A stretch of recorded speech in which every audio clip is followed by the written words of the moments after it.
ৰেঙনি টিভিত সম্প্ৰচাৰিত হৈ থকা অসমৰ এখন জনপ্ৰিয় ধাৰাবাহিক নাম হৈছে গুণগুণ কথা মৰমৰ আৰু এই গুণগুণ কথা মৰমৰ চিৰিয়েলখনত অভিনয় কৰা অনুৰাগৰ চৰিত্ৰত অভিনয় কৰা অভিনেতাজনৰ আপোনালোকে সম্পূৰ্ণ পৰিচয় জানেনে?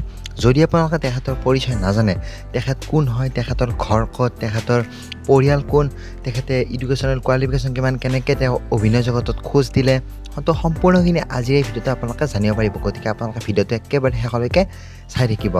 নমস্কাৰ আপোনালোক সকলোকে, আশা কৰা আপোনালোক সকলো ভালে আছে। আৰু আজি এই ভিডিঅ'টোত ৰেঙনি টিভিত সম্প্ৰচাৰিত হৈ থকা সকলোতকৈ জনপ্ৰিয় ধাৰাবাহিক এখনৰ নাম হৈছে গুণগুণ কথা মৰমৰ। আৰু এই গুণগুণ কথা মৰমৰ ধাৰাবাহিকখনত অনুৰাগৰ চৰিত্ৰত অভিনয় কৰা অভিনেতাজনৰ আজি বায়োগ্ৰাফীৰ বিষয়ে আজি আপোনালোক ক'বলৈ চেষ্টা কৰিম। তেখেতৰ ৰিয়েল নাম হৈছে অনিৰ্বাণ কলিতা আৰু তেখেতৰ ঘৰ হৈছে মংগলদৈত।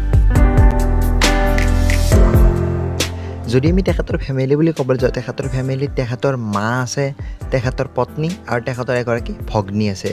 তেখেতৰ মাৰ নাম হৈছে হিমাদ্ৰী কলিতা আৰু তেখেতৰ পত্নীৰ নাম হৈছে চিংকি চুম্পী কলিতা।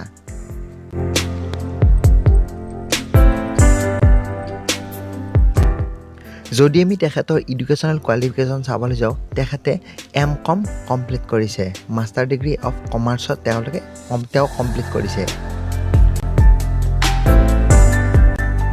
যদি এইবাৰ আমি তেখেতৰ অভিনয় জগতৰ বিষয়ে জানিবলৈ চেষ্টা কৰোঁ, তেখেতে অভিনয় জগতত বহুকেইখন এনেকুৱা জনপ্ৰিয় ধাৰাবাহিক তেখেতে আগতে কৰি থৈ দিছিলে।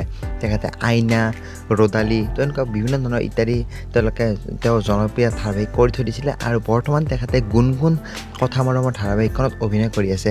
আপোনালোকে বাৰু অনিৰ্বাণৰ অনুৰাগৰ চৰিত্ৰ চাই আপোনালোকে কেনেকুৱা পাইছে মোক কমেণ্টত জনাবলৈ একেবাৰে নাপাহৰিব। আৰু যদি আপোনালোকে অনুৰাগৰ অভিনয় চাই আপোনালোকে ভাল পাইছে, তেতিয়াহ'লে ভিডিঅ'ত এটা লাইক কৰিবলৈ একেবাৰে নাপাহৰিব।